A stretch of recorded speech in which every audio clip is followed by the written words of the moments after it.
Тым қатты ойға беріліп, қайғыға бата бермеңіз. Алланың берген нығметтеріне қуана біліңіз. Тыныш әрі жақсы өмір сүресіз. Тек Алладан сұрап, оған ғана үміт артыңыз. Сонда сұрағаныңыз орындалатын жол көрсетіледі. Сараң да қатты болмаңыз, бірақ үнемшіл болыңыз. Екі нәрсені ұмытып жіберіңіз. Біреуге істеген жақсылығыңызды, біреудің сізге істеген жамандығын.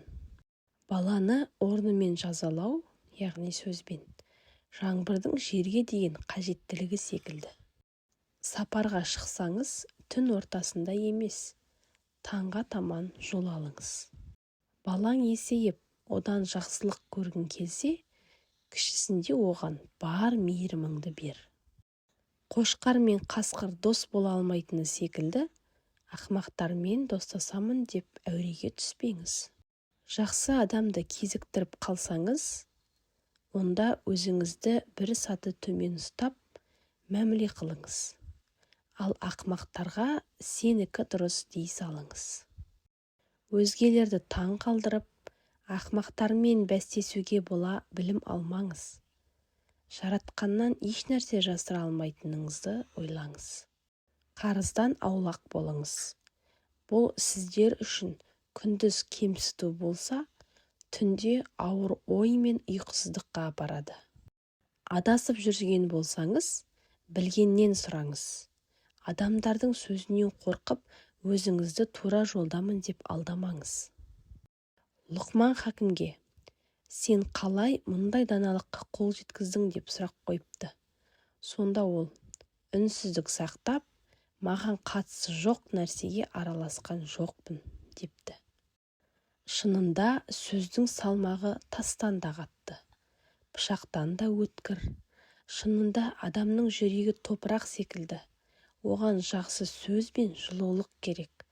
Жаман сөз жүректі жаралап, адамды терең тұңғиыққа сүңгітіп жібереді. Ақылды болсаң, өзіңді отбасыңда баладай ұста. Ал өзгелер арасында үлкен адам екеніңді көрсет.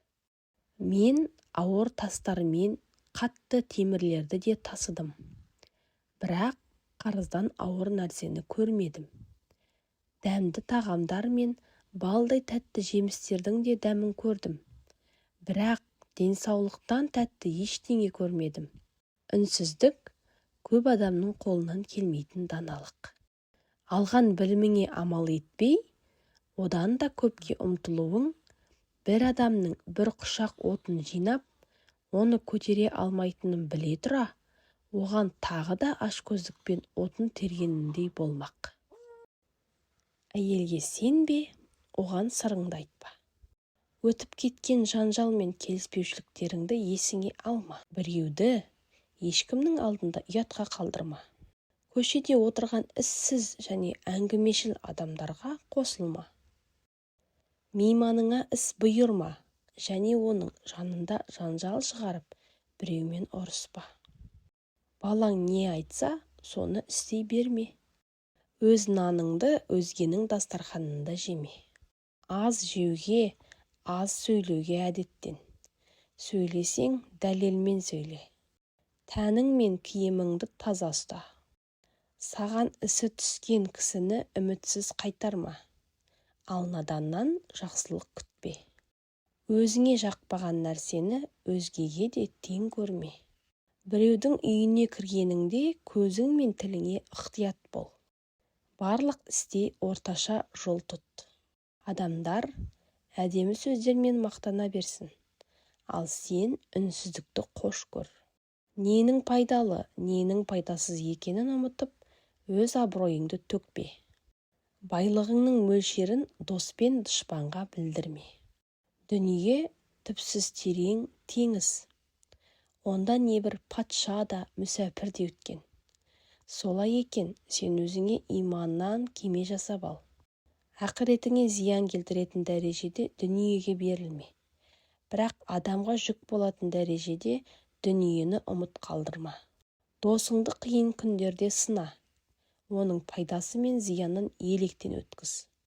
Сөйлеген сөздеріме өкінген күндерім көп, бірақ үнсіз қалғаным үшін ешқашан өкінген емеспін. Адамдарды кемсітіп, кердең қағып аяғыңды алшаң баспа. Өйткені Алла тағала ешбір тәкаппар және мақтаншақ құлын сүймес. Ақымақтармен әңгіме жарастырма, екіжүзділерге жолама. Біреуге ақыл айтсаң, әуелі өзің соған амал ет. Себепсіз күлме, мақсатсыз жүрме, өзің үшін пайдасы жоқ нәрселерге сұрақ қойма. Кішіпейіл және қарапайым бол, бірақ өзіңді кемтар дәрежеге түсірме. Құрметті оқырман, видео ұнаса лайк басып комментарий қалдыра кетіңіз. Және де арнамызға тіркеліп алуды ұмытпаңыз.